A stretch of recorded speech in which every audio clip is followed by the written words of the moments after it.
Imagine peering behind the curtain of drug development, specifically for a new cancer treatment. It's not just about the science, the breakthroughs, it's also about these huge logistical and, well, financial hurdles.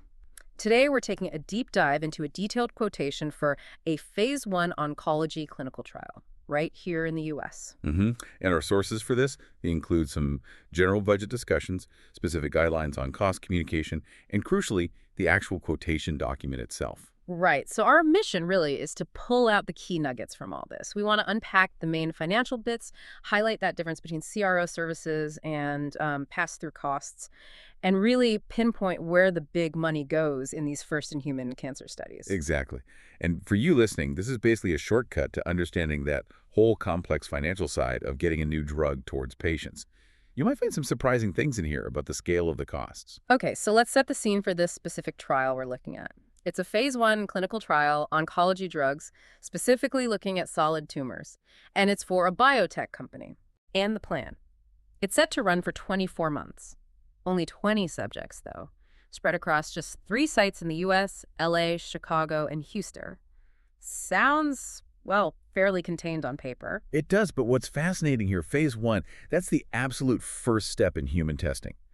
The main focus is safety, finding the right dose, understanding how the drug moves through the body, pharmacokinetics, pharmacodynamics. So even with, just 20 people, the level of detail, the complexity, it's immense. Right. It's all about building that solid foundation before you can even think about bigger studies looking at effectiveness.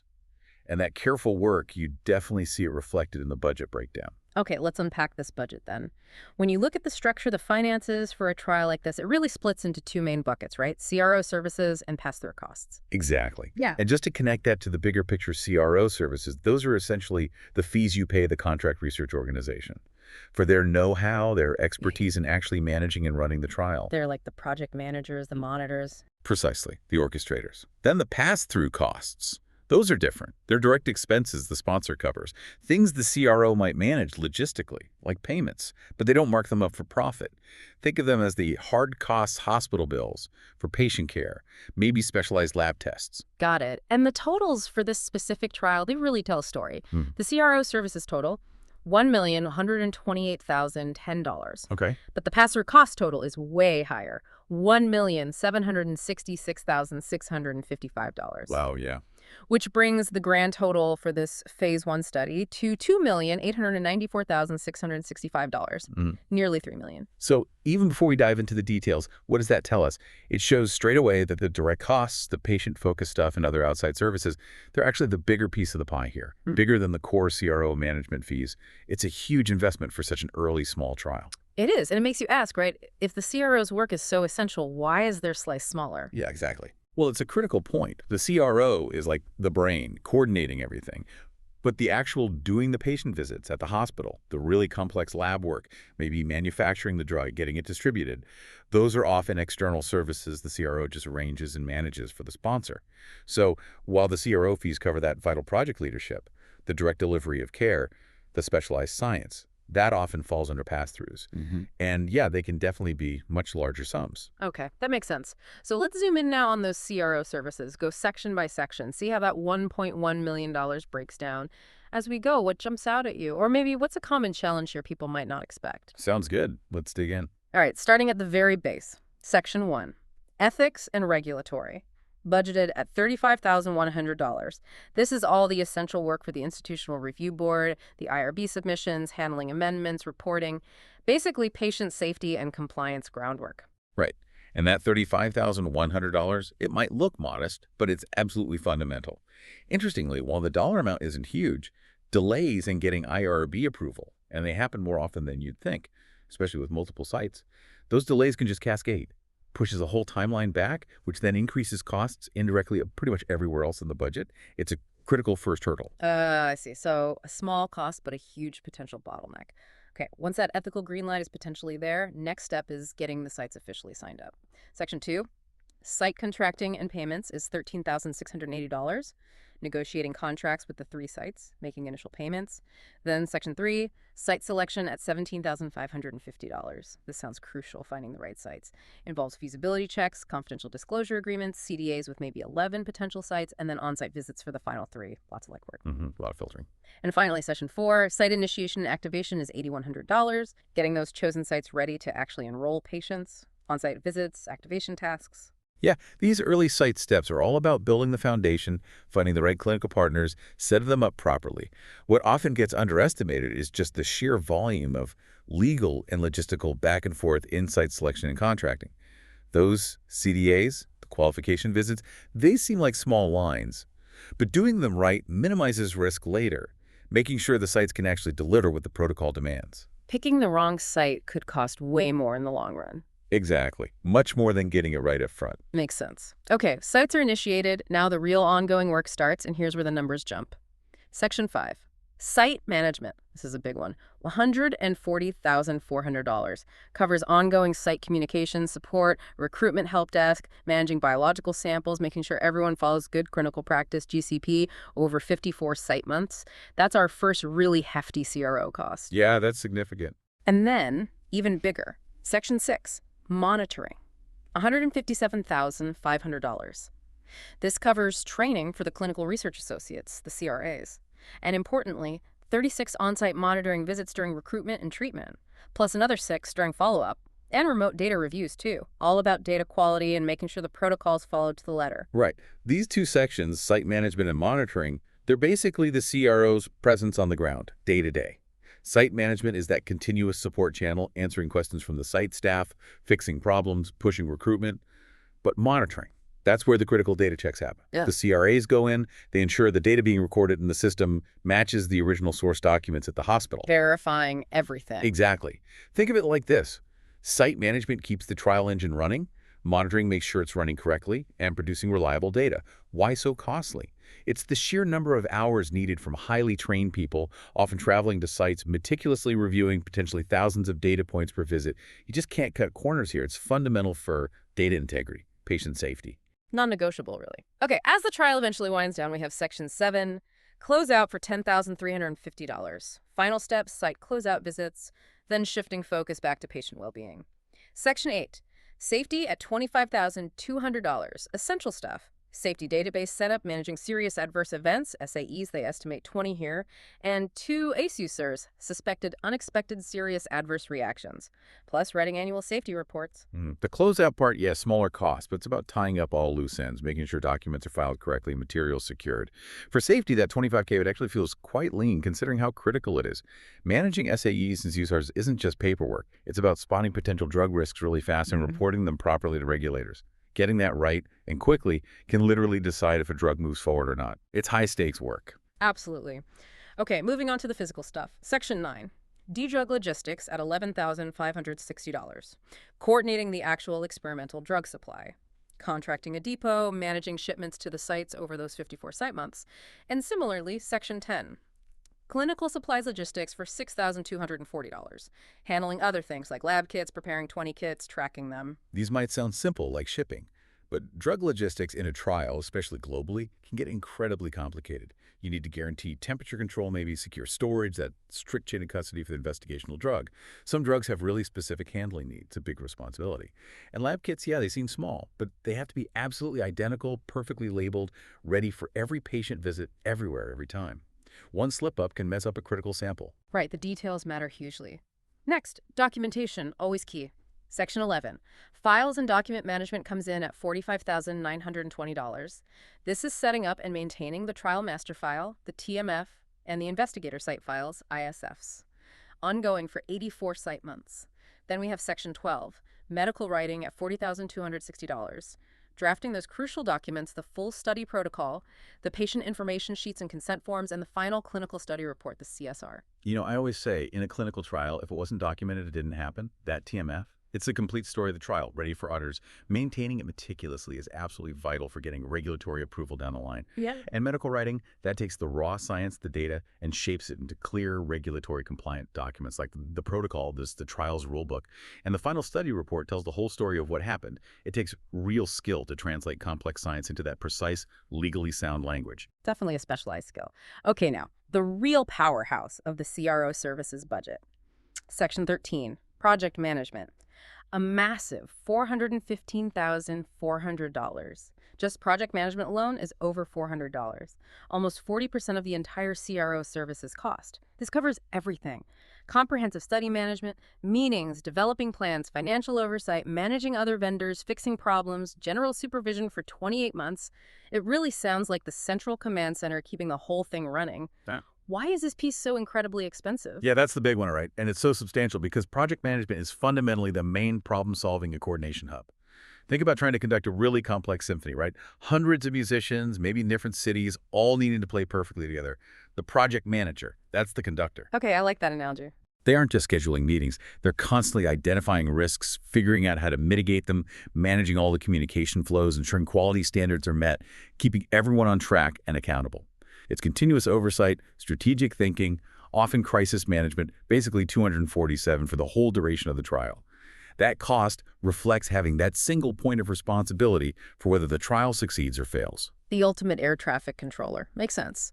And to keep that control effective, Section 14, quality control is $8,830. Managing deviations, preparing for audits. Section 15, administration costs $20,160. General support, travel logistics for the CRO team, invoice control over 21 months.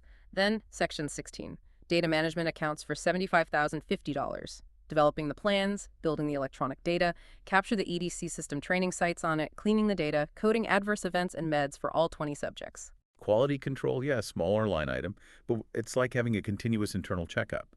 Catching potential issues early, admin keeps the gears oiled. But data management, that's surprisingly complex. Building a good EDC system that's easy for sites to use but also secure and compliant, that's a big job itself. Then there's the painstaking process of data cleaning and coding, turning raw, sometimes messy, data from different places into a clean, reliable data set ready for analysis. You know the saying, garbage in, garbage out. Data management ensures you get quality data in. Crucial for the results. And finally, for the CRO services list, Section 17. Statistical programming is $96,710. This is the specialized work developing the statistical analysis plan, doing the SAS programming for the actual analysis, and getting the data ready for regulators using standards like SDTM and ADAM. Right, and SDPM and ADAM, they're not just random acronyms. They're like the universal language for clinical trial data. They're very specific data standards required by regulators like the FDA. Basically, they make sure trial data is structured consistently so it can be compared easily, no matter which company or country it came from. Ah, standardization. Exactly. Super important for the global regulatory agencies so they can efficiently review and understand the results from lots of different trials. So this cost is for those specialized programmers who translate the collected trial data into these very specific mandatory formats. It ensures data integrity and helps the health authorities review things faster. Okay, so that wraps up the CRO services, just over $1.1 million. The backbone, the management. But remember, the pass-through costs were even higher, almost $1.8 million. So connecting back to the bigger picture, why are these pass-throughs often so much larger? It's a great question, and it often catches people by surprise. Remember, these are the direct costs the sponsor pays for external services or goods. They're essential for the trial, but not part of the CRO's management fee structure. And because they include the actual medical care given to patients, highly specialized lab analyses, critical drug logistics, things that are inherently expensive, their total can easily surpass the management fees, especially, like you said, in complex oncology trials where patient care is just very intensive. Right. So looking at our specific budget and the guidelines, let's highlight the three really big pass-through costs that stand out here. First, and this one is huge, payment to hospital per enrolled subject. This covers hospital staff time, tests, procedures, the total. An incredible $1,200,000. Wow. Just that one line item. It's massive. Direct cost paid to the hospitals for the care of those 20 subjects. Yeah, and what's really striking there is that this single line truly represents the direct financial investment in the patients themselves. It's the specialized medical attention, the diagnostic tests, the skilled personnel time needed in a complex cancer trial. Often, patients in phase 1 oncology are quite ill. They need extensive monitoring, maybe special procedures, highly trained staff. That all costs a lot in a hospital setting. It really highlights the high cost of delivering that cutting-edge care and just how much of the budget goes directly to supporting the patient experience. That makes total sense from a care perspective. But thinking about it from the biotech sponsor's side, almost $3 million total for just 20 patients. Isn't there immense pressure to somehow optimize or reduce these huge patient costs, obviously without compromising care? Or is this just the unavoidable price tag in this field? That's exactly the tightrope drug developers walk. Companies are always looking for efficiencies, absolutely. But cutting corners on patient safety or the quality of the data you collect in a phase 1 oncology trial, it's just not an option. It would undermine the whole effort. These hospital payments reflect the real cost of using those highly specialized medical resources. Where optimization might happen is in really smart protocol design, maybe streamlining visits if possible, using existing hospital processes efficiently, but the fundamental costs of a hospital's resources for complex patient care, they remain pretty substantial and hard to reduce significantly. It really is fundamentally part of the cost of trying to advance medicine in this area. Understood. Okay, our second key pass-through to highlight. Drug distribution services for the experimental drugs using a central depot. That's $120,000. Covers the logistics of storing the drug safely and getting it out to the clinical sites. And this points to the specialized infrastructure you need for investigational products. These aren't just standard medicines yet. They might need very specific storage like deep freezing, constant refrigeration, maybe humidity control. Plus, you need that strict chain of custody we mentioned. Proof of where the drug has been, that it's been handled correctly from the factory right up until it's given to the patient. It's not like just mailing a regular package. It's a highly regulated, often temperature-tracked, auditable supply chain that simply cannot afford to break down. Makes sense. And the third big one, central laboratory for PK/PD analysis. $250,000. This is for that highly specialized lab work, pharmacokinetics, PK, and pharmacodynamics, PD. Right. And explain not just what that is, but why it's critical. PK/PD analysis is absolutely essential in phase 1. PK tells you how the drug moves through the body: absorption, distribution, metabolism, excretion. Basically, what the body does to the drug. Okay. PD tells you what biological effects the drug has on the body, what the drug does to the body. These analyses are often complex, need high-tech equipment, specialized expertise. They're fundamental for understanding if the drug has potential, how safe it might be at different doses, that $250,000. It's a direct investment in understanding the drug's core biological activity. Crucial data for making go-no-go decisions for further development. Got it.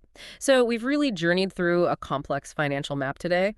We started with that total budget, nearly $2.9 million for a phase 1 oncology trial, just 20 subjects running over 24 months. In connecting it all back, what we've clearly seen is how developing these new treatments needs both that sophisticated management layer from the CRO, but also these very large direct costs related to actually caring for patients, handling the specialized drug, and doing advanced science.